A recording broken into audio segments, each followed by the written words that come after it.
How much longer do you think we'll be traveling today? The Mennonite on your shoulder asks. I'm hungry.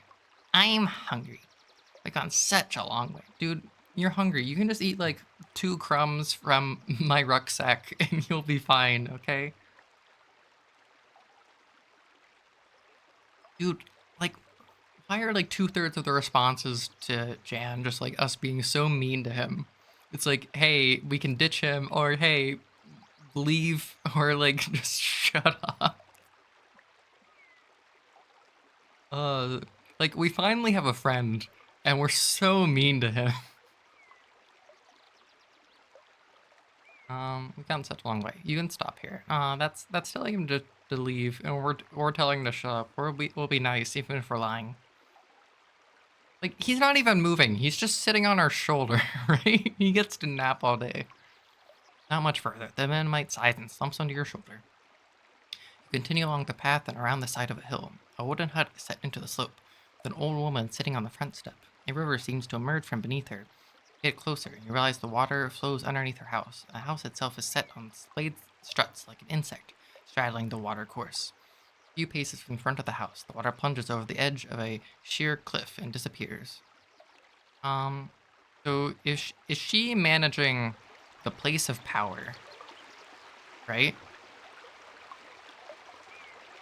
Can we just either ask her for magic stuff or steal it from her? Okay, probably don't want to steal it from her because if she has magic, that's potentially dangerous. We talk to her. If she has food for us. Hello. The woman looks up at you and smiles. Come over here, won't you? I can barely see you. Oh, she's blind. What? Just leave. You approach the old woman. She smiles a toothless smile and gets up from the step. Come in, please. I get so lonely living out here on my own away from the villages. Stay outside or go inside. Okay, like, she probably doesn't eat people, right? Because she doesn't have teeth. Unless she's like gonna turn us into like a smoothie or something. Go inside.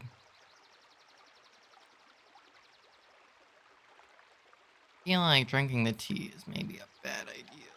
Okay. Thank you. You follow her inside and take a seat by a long wooden table. I'll break us some tea. She sounds almost nervous. Hurrying to her kitchen, she returns 2 large cups. Watch it. Jan replies in her ear. I don't trust this one. Wait, why does her table have a face on it? Gonna turn me into furniture? I think we talk first. Tea is still hot. You cup it between your hands as you speak. Our excuse is that we don't want to burn our tongue, right? What's your name? They call me Gaza Moon. I used to be Sailor Moon, but now I live here alone. And without a boat, I'm not a sailor. What is this bit? She replies with a smile. I used to be quite well known. In my way, you nod, but you've never heard of her. Drink the tea. Why do you live alone?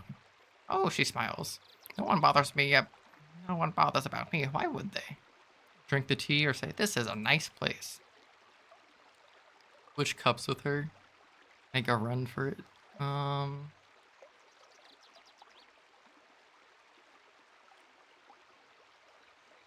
One sec. This is a beautiful place, you remark, watching the river outside the door plunging away over the cliff face.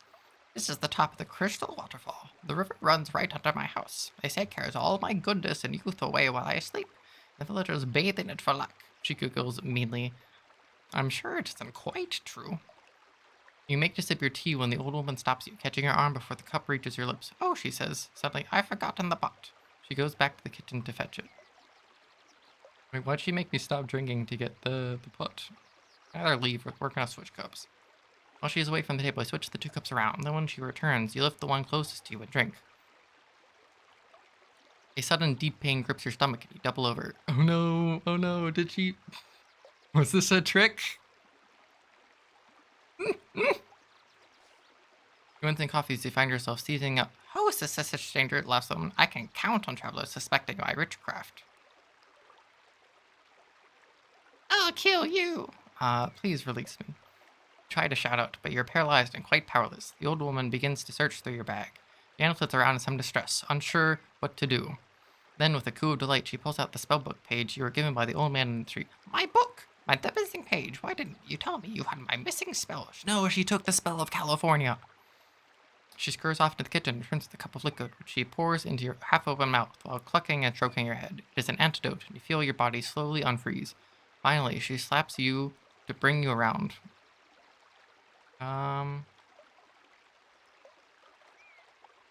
Who was the old man? A rogue and a bandit, she replies, spitting. 4 days ago, I was visited by a traveler such as yourself, but when I was away making my tea, as I always do, he started leafing through my book and tore out a page. Must have been a wizard of power, because he vanished almost too fast for me to curse him. Curse did you cast? Well, you saw him. I aged him. Didn't stop him escaping, though. She fusses the page, preparing her spellbook with some gentle magic. Shall I show you how useful this spell is? Gosh. Makes a little gesture behind you. How can I put this? Sure you don't want me to rid you of a pest? No. He's not a pest. Oh, she agrees with the You seem rather clean. She heads to her feet. You'd best be going. Anne hops into your shoulder, whispering profuse thanks into your ear. No, she just took her spell of California. we gotta go back. We go inside. We're gonna vibe. Make conversation. What's your name? Her name's Sailor Moon. Why do you live alone? This is a beautiful place. Drink tea. Lift your mug, blow away the steam, and take a sip as the old lady returns. The old lady lifts her own mug and takes a deep gulp. Your own tea is quite gently refreshing. Then she sputters and coughs and grips her side. We wait. You sit back and watch to see what will happen. She is trying to smile, but the pain is clearly quite severe. Stumbling and almost falling, she staggers to her kitchen and gulps down another drink. When she returns, she seems much better again. I'm not as young as I was. All the same. She pushes her tea to one side. But tell me about you. You're a traveler? An outcast. A merchant. Yo, ladies either thinking, wow, this guy knows what's up, or he's a total idiot. I'm a traveler. Yeah, that's right, I'm going to Kare. How wonderful, such a delightful city, indeed. Tell me, on your journey, you didn't happen to come across an old man, did you? I've met a lot of people. Of course, but this one is special, very old, and carrying an old page from a spell book.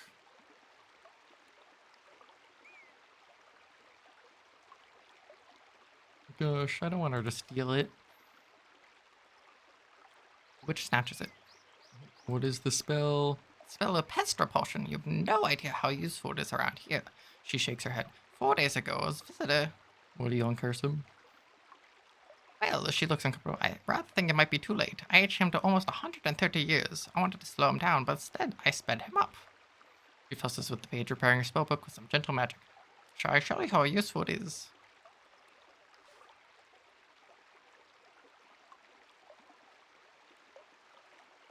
Oh, I like him.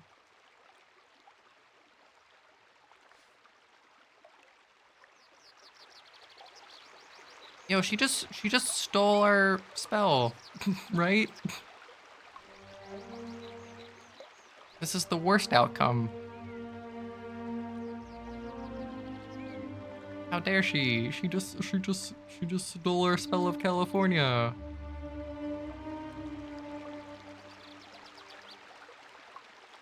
We can't let this stand. Go outside. Alright, we go inside. We make conversation. Your name. Why do you live alone? Beautiful place. Drink tea. We help her. Oh, no. But clearly doubled on pain. Stumbling and almost falling. She staggers to a kitchen, gulps down another drink. I'm a merchant. A risky business, carrying valuables around you in these hills, indeed. You didn't happen to come across an old man, did you? Yeah, sure. Not just any old man. This one is carrying a page from the spellbook. Nah, we don't want this.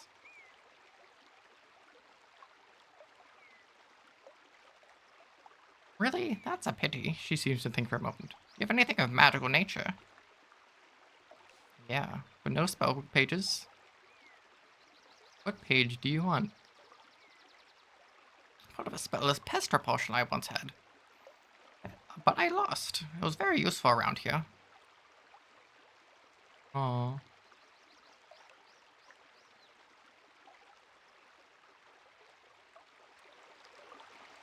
No, I wanna steal her page. Can we do that? I wanna see if there's a way to do this.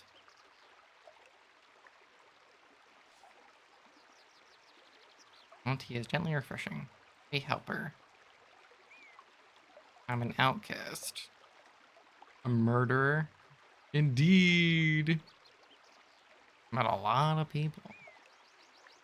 Oh. Do you have anything of magical nature? Yes.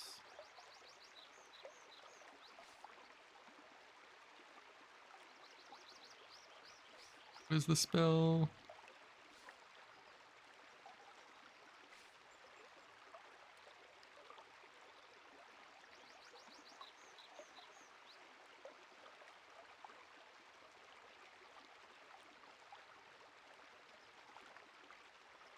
No. Wait, did the Minimites steal my magic? Wait, Jan begins to squeal and screech and make some awful noises about what wonderful friends you are, but it doesn't stop the old lady from casting her spell. The Minimite vanishes. You feel a flow of magic back through your body. You hadn't realized it was gone. With the Minimite around, your spells had been weakened. Now you are strong once more. Where is he? Is he dead? The woman shakes her head. Oh no, but with any luck, you won't see him again. You nod at that and leave her hut. Is that why we're supposed to get rid of him? Because he's stealing our magic? Oh no. I wanted a friend. He out here on the step. I don't trust this one. I'll drink tea. Me helper. Yeah, I'm a traveler. Oh, no. Yes. What page do you want? I want to kill her. Can I kill her? I want to find the option that lets me kill her. Make conversation. This is a beautiful place. I know. I've forgotten the pot. Make a run for it.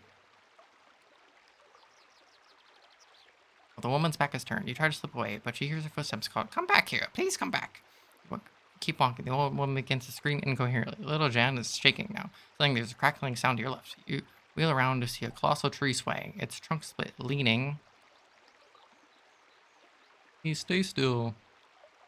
Catching you as it falls. Oh, we just died. Standing still is a bad idea. Oh, that's so funny. Yeah, I'm definitely cheating, but this is way more fun for me. We run.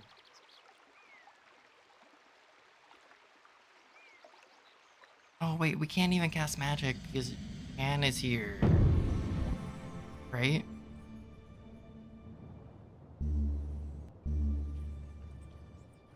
We dodge right. You dodge right quickly. The tree falls exactly where you've been standing, picking yourself up. You find the old woman standing in front of you. You do wrong to ignore the invitation of Gaza Moon. Her hand is crackling with blue energy. A lightning bolt is only milliseconds away.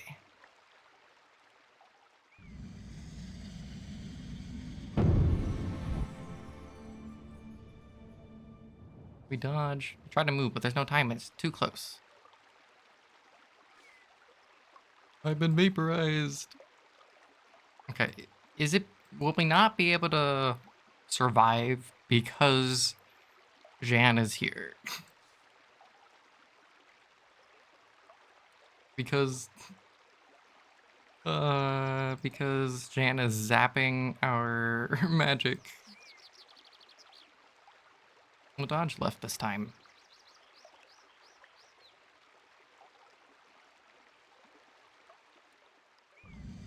Yeah, because if we can't cast magic, then we're kind of screwed, right? Cast gum. Cast zip.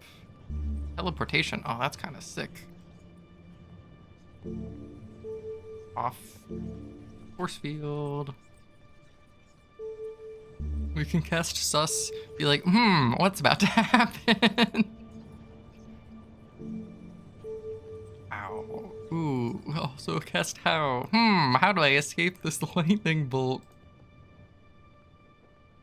I feel like the only successful thing is Foff. If it even works. Nothing happens. Your last thought is one of panic. What has happened to your magic? It's too late to find out. Aw, no. Rewind. Fine, we'll just... because we have Jan, we can't we can't finish the spell of California. Yeah, we'll drink. I'm disappointed. No. I'm a traveler. No, I didn't see an old man. Yeah, we have magic stuff. What page do you want? The spell of pesticide. Okay, it's good to know that we can't cast magic while Gianna's with us. Unless we put nose plugs in, then we can, I guess. Now late afternoon. You pass over the brow of the next hill, and below you is the village of Torapani, slung from one side of the valley to the next like a flood barrier. We always observe. Torapani is a village of the Svin, an aggressive-looking race of man-orcs. You might expect the village to be rowdy, but it seems strangely quiet. Oh no, are they dead? Still, there's no way around it. It's too large to destroy with a fireball. We'll have to go through... No, it's more than 30 meters in radius. Into Torapani. You enter the village. There's a definite air of depression, hanging over the place. The Svins are going about their business, slowly and miserably, and pay you no heed. You sit yourself down on a tree stump in the very center of the village to consider your options. Talk first. Spy a group of Svins, sitting outside a low hut, and you walk over and sit yourself down. They're just discussing a friend, apparently killed in the night by an assassin's curved blade. I don't think I should tell them I met the assassin. Unless I tell them that I beat up the assassin. You met this assassin out in the forest. You still alive, one Sven replies thickly. Okay, so the assassin's headed to Kari anyway. Right? So I'm gonna tell them that I killed him. Because in a way, I kind of did, because he's too beat up to be able to do anything for a while. I killed him. The Sven spits a gob of green goop on the ground. You do good, but you one day late for us. Another Sven swings his head onto the table. But with Esh dead, who saved Tia? Who's Tia? Our flower. The Sven who answers wipes a tear from a corner of his eye, scratching himself painfully with an uncut fingernail. Tia is Chief's daughter. The other Sven says, Esh was to save her. Now Esh not alive, so Tia soon not alive. You need a new hero. What happened to her? Goblins, they sacrifice. Sacrifice? He's unsure of the words, and mimes a gesture like a stabbing down with his knife blade. Yes, sacrifice to great cave demon. Trouble is, our village die in chief line end. Tia is end, so if end ends, we end. All sad. Very sad. I love these guys. Oh, you. One asks suddenly, as if just thinking of it. He prods you in the chest. I don't know if they like magic, so I'm gonna say I'm a warrior. Warrior! Sudden Gleam enters biggest one side. Great warrior? I think being boastful is maybe better. They already know. Okay, they already believe that I killed the assassin, right? So this probably isn't a situation for humility. Best is good. Meek Tifa. He signals to the others, who are quickly on their feet, big hefty arms swinging for you. We take to Chief. Before you can resist, they have you and are hauling you bodily over their shoulders. Jan clings onto your shoulder, refusing to be shaken free. There's Pray to spirit for aid. Nah, we're chill. They're not gonna like eat us or anything. We probably don't need to pray. And they're taking me to the chief, obviously, so we don't need to ask. We're just gonna wait. You hold your tongue and wait to see where they're taking you. We don't want to like annoy them or anything. You pass through the village. Several Svins watch from doorways and windows, their faces silent and somber. A few murmur blessings, or maybe curses, as you pass. When you reach your low hut on the edge of the village, you are set down carefully. Okay, I've gotten myself into an adventure, which is the fun way to play. So we'll see if anything bad happens from it. Captured! I mean, we're being forced to rescue people, right? But we're rescuing people, right? So that's good. The door is slammed and locked. A moment later, it reopens and your possessions are thrown inside. You quickly look through them, but everything seems to be in place. We'll vibe for a minute. You pull your knees up to your chest. Yan goes to sleep immediately. The long watches of the night pass slowly, and in the end, nothing happens and no one comes. The aching in your stomach and your empty belly gnaws at you with glee. Wait, oh, I didn't... I definitely would have, like, fallen asleep. I was thinking waiting to see what happens is gonna be like, wait 10 minutes and see if anyone comes by. Not like wait 8 hours and skip sleeping. That seems like an awful idea. Can we try to sleep? A few more minutes pass, no more movement. Figuring that we'll probably now wait until daylight, you put your head down to sleep. The aching in your empty belly gnaws at you with glee. Your dreams are filled with grasping hands and long dark nails scratching at your flesh. And however much you toss and turn on the floor, you cannot quite get them out of your mind. Well, we didn't eat, but I'm saving food, because we're probably fine. Daybreak. You are still alone. An hour passes before you hear any noise outside, and then the door to the hut opens and 5 Svins come in. They drag you roughly out and across the street to another hut, where an old man with gray hair sits. He is wearing outlandish, colorful robes. My name, Proceus, Chief. He slaps his chest twice. Apologize. And he bows, brushing the dust on the floor with his sleeves. I could go stab him. Apology accepted. Chief nods. He waves to a menial who brings in bread and milk. Yeah, well, I want food. Without a glee, you bolt down the meal. It does not seem to be poisoned and it nourishes you. The bowl is removed and the chief squats down in a pool of cloth. Yan cowers under your own cloak, hoping to go unnoticed. I have need of you and your strength. I will kill you. We're so mean. Tell me. More info is better. Chief nods. I shall. My daughter, my child, she is taken, offered to a terrible demon below.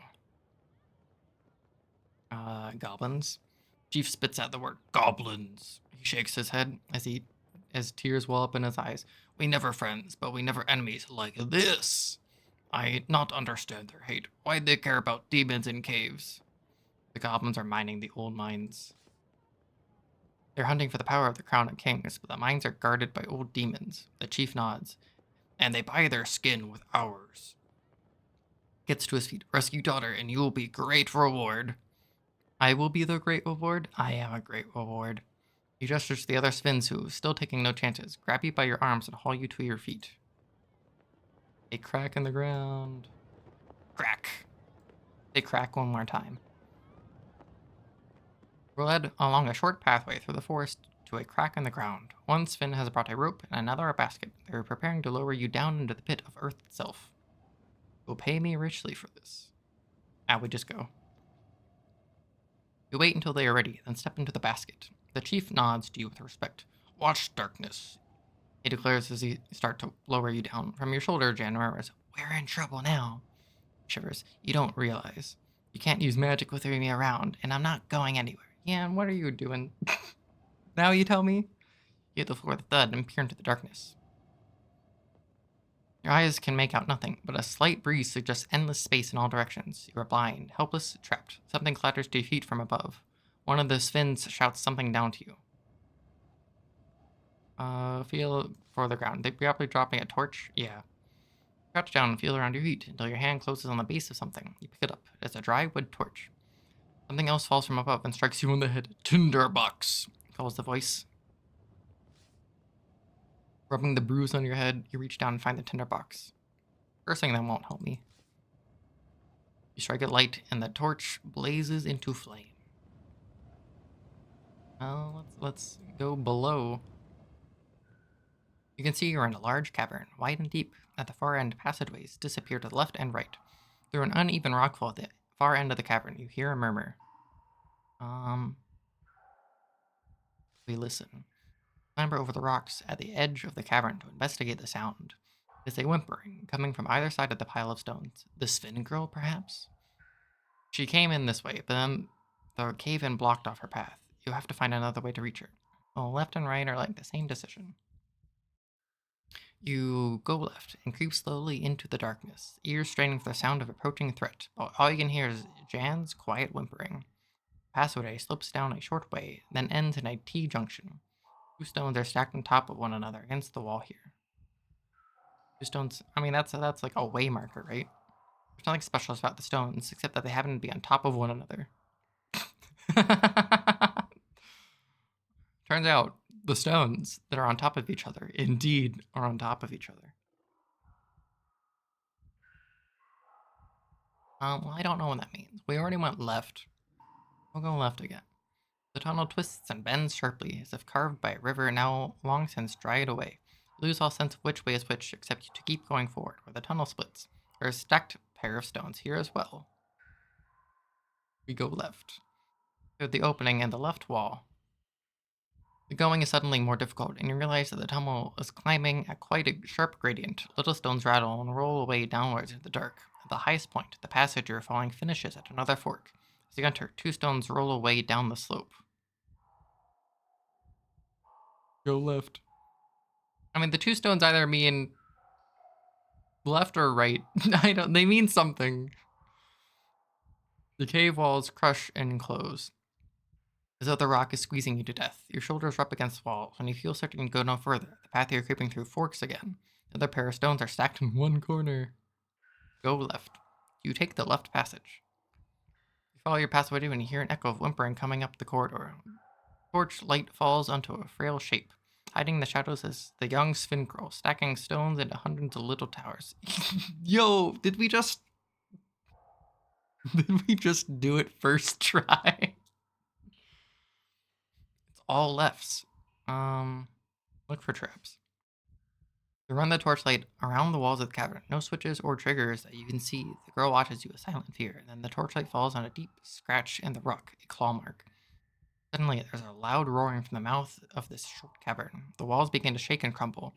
The Sven's stone towers topple and scatter. To one side, a gap in the rubble begins to open, letting through a mean shaft of light. But before you can head for it, the roaring sound is joined by a scream from the Sven girl. You turn slowly and peer into the gloom back along the tunnel. Is something moving? Something coming closer? Perhaps the roaring is the wind rushing through the tunnels. Something is coming. Probably an enemy. It's a manticore. Oh, it is a manticore. You hear the scrapping sound of claws on rocks, and the exit from the tunnel is blocked by a dark and looming shape. A manticore, huge and terrible. It stands between you and the light, and howls in bloody rage. Well, we can't use magic, so we can either fight or just look at it. Manticore was a foul hybrid created by the evil sorcerers of old and steeped in bitter self-hatred. The lion's body and the tail of a scorpion, but its face is that of an old man, and its thoughts are cruel and resentful. It sees you, it rears back, flapping two enormous wings on its back. Well, we can't cast magic. Holy! That's 18 stamina. Draw your sword and close on the beast, eyes focused tightly on the terrible sting. Well, it's probably gonna do that. Holy. The fearsome creature paces forward, teeth bared. You drop back, raising your guard, hoping the beast will wear itself out. At the last moment, the manticore pounces, all claws off the ground, and bared to plunge into your flesh. Yeah, no matter what, that would have killed me because my max is 11. Brace yourself as it comes down and leap aside at the last moment, claws raking your skin. For a moment, it's close enough to smell its warm, fetid breath.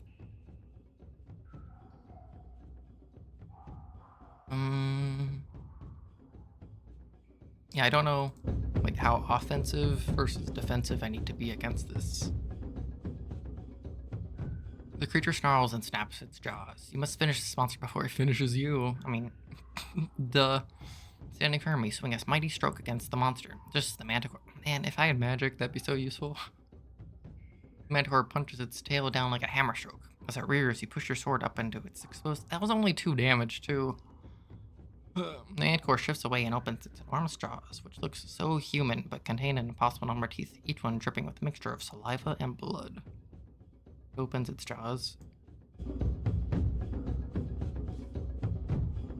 A rock wall at your back. You have no way to hide, but a perfect platform to spring forward. You race in the manticore, catching a light blow. It curses you in almost human tongue. We defend because we have no stamina. You can almost smell the creature, growing enraged, and drop quickly. The manticore makes a nasty swipe with its fearsome claws, but you duck and escape real injury. You give silent thanks for your concentration. Beast growls at you. The walls shiver with its fury. The Sphin girl edges near, as if thinking of scratching the creature with her claws. It's scared, she whispers to you. You might not believe me, but you've scared it. If it's scared, it's gonna attack. Okay, it's gonna barely attack. You remain hidden. The manticore stays low and tries to ram you. You swing your arm and refresh your stance. Okay. In the darkness of the cave, it is hard to read the monster's intentions, but you cannot wait forever. Charging forward, you rush into the manticore. At the same moment, as it comes for you with its terrible sting, you cut into it like a butcher. The manticore chomps and grinds its teeth, its expression an ugly frown. I think we just attack. Dropping your weight, you drop a heavy swing at the vile beast, slipping a light strike past the manticore's outstretched claws. I think we defend, yeah. Finish the creature getting angry. Move quickly into a crouch. The manticore whips out its terrible sting, and you leap aside to safety. You adjust your grip and shift your weight. The monster rears up on its back legs and opens its wings to fill the room. That makes it seem like it's gonna do a big attack. Oh, or not. Stay low. The manticore rushes you. At the last moment, you drop aside. You swing your arm and refresh your stance. Nice. Okay, I mean we're doing a really good job. Holy, this is difficult. I think we've lost like 5 stamina, but we've dealt 12. You risk an attack. Yada yada. Foul beast is weakening. The creature stretches its enormous jaws and roars. I mean, it just dealt a big attack, so we're gonna do another. Back against the rock. Deliver a ferocious stab at the foul creature. We need to defend, yeah. Manticore roars. The ground itself seems to shake with its anger.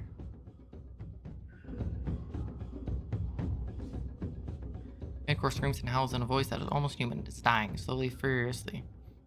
But nonetheless, it weakens. We defend. Go for its throat.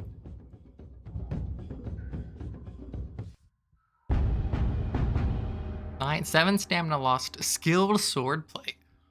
Oh my gosh. 7 stamina is like a good loss in this fight. Okay, that's, I mean, I don't know if we can do a lot better than that. Because we only took like defend damage, right? That was a lot.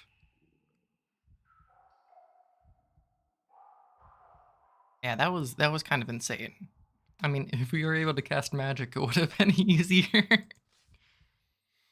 The only noise in the chamber is the hammering of your heart and the quiet breathing of the Sphin girl. Then the Minimite breaks out into a loud cheer, whooping and punching the air. You bow to him. Thank you, the Sphin girl murmurs, then tugging at your arm. This way! He leads you towards the light, through a gap in the rocks, to the pool of sunlight in the first cavern. Escape. You wave the torch, hoping to attract attention. Tell her to call up, because they want her voice. Girl, a call to your father. The Sphin child nods mutely, then bawls at the top of her lungs. Proceus, I'm here! She doesn't even say Papa. She calls her dad Proceus. SMH. Then something drops down, a rope with a basket at the end. Get in together, the chief calls from above. We'll pull you both up. Send the girl up first. You lift the girl in the basket and call up. Haul away. The Spins give a great cry and begin to pull. The basket starts to slowly rise, spinning as it goes. The world waves to you as she disappears up in the sunlight. Then she is gone. Minute passes. Nothing. Jill, they've left us to die. Yeah, and whispers, shivering on your shoulder. Another minute. No sign of sound or movement from above. Tunnel echoes very slightly. A noise from the depths. Perhaps the manticore is not alone. Still a little bit longer. Wait a little longer, settling down on your pack. You can imagine the celebration going on above ground, the tears and grateful reunion. No surprise that they lose track of you down here in the dark. And then, sure enough, the basket and the rope tumble down. You clamber quickly in, and they haul you up. Above ground, the chief himself helps you out on the grass. His daughter is with him, clutching his hand.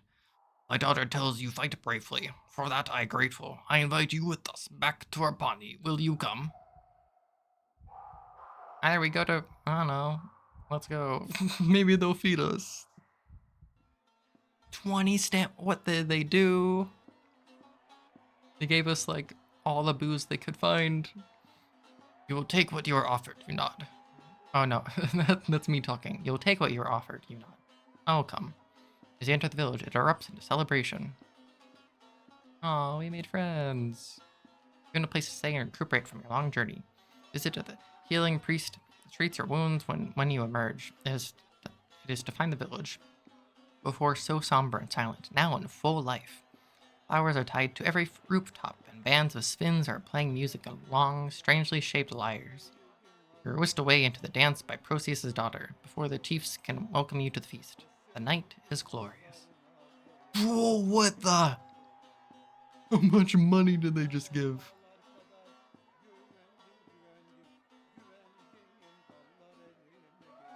Oh, we exchanged our emerald. That's what happened.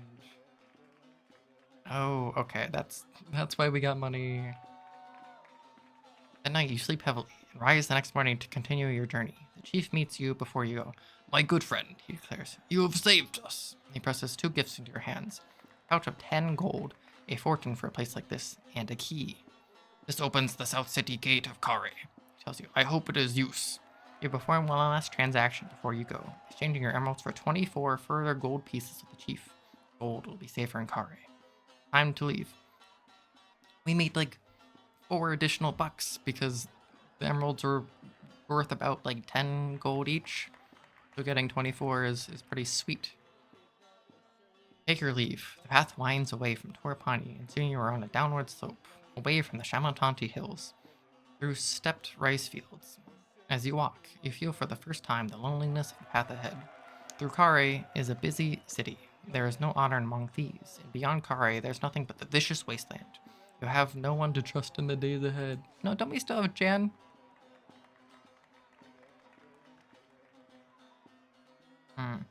For a brief moment, up on the hills above the path, you fancy you see a figure stealing its way along by some high and secret route, a figure all in black. But when you shade your eyes against the sun, whatever there has disappeared. Yo, that's whatever is flanker? Yeah, probably. In the distance rises the wall of Great City, the first true stonework you've seen since you left home. From your shoulder, you feel Jan hop away into the air. I didn't mind the manticore, he hisses, but this place I'm afraid of. Take care, you'll need it. Then he buzzes away into the sky and is gone. You wonder if you'll ever see him again. Aw, we lost our friend. Ukare.